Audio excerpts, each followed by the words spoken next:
Aujourd'hui, je vais vous lire les 9 points à observer après une conversion, écrit par l'abbé Grossin et publié sur le site web de Catholiques de France le 25 février 2023. Premier point.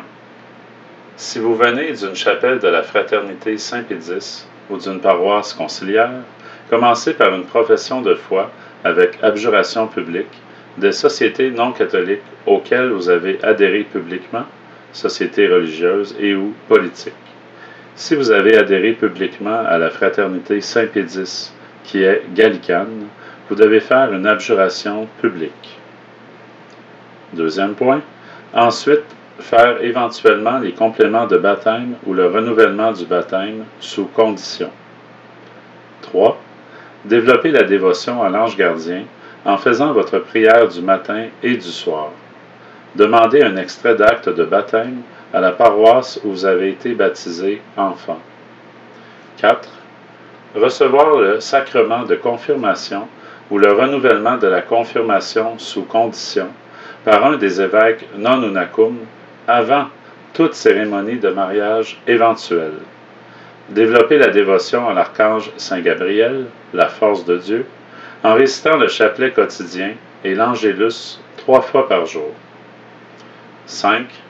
Réciter l'exorcisme de Léon XIII et développer la dévotion à Saint Michel Archange. 6. Faire les exercices de Saint Ignace de 5 jours, une fois par an, et pratiquer la méditation. 7. Pratiquer la dévotion au Sacré-Cœur de Jésus en l'intronisant dans votre famille ou en vous consacrant si vous êtes célibataire. Pratiquer l'heure sainte le jeudi soir, de préférence devant le Saint-Sacrement. Offrir le chapelet des Saintes Plaies, qui est la dévotion la plus puissante d'après notre Seigneur Jésus-Christ, auprès de lui après la Sainte Messe.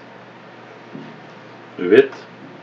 Pratiquer la dévotion au cœur immaculé de Marie selon ses demandes à Fatima.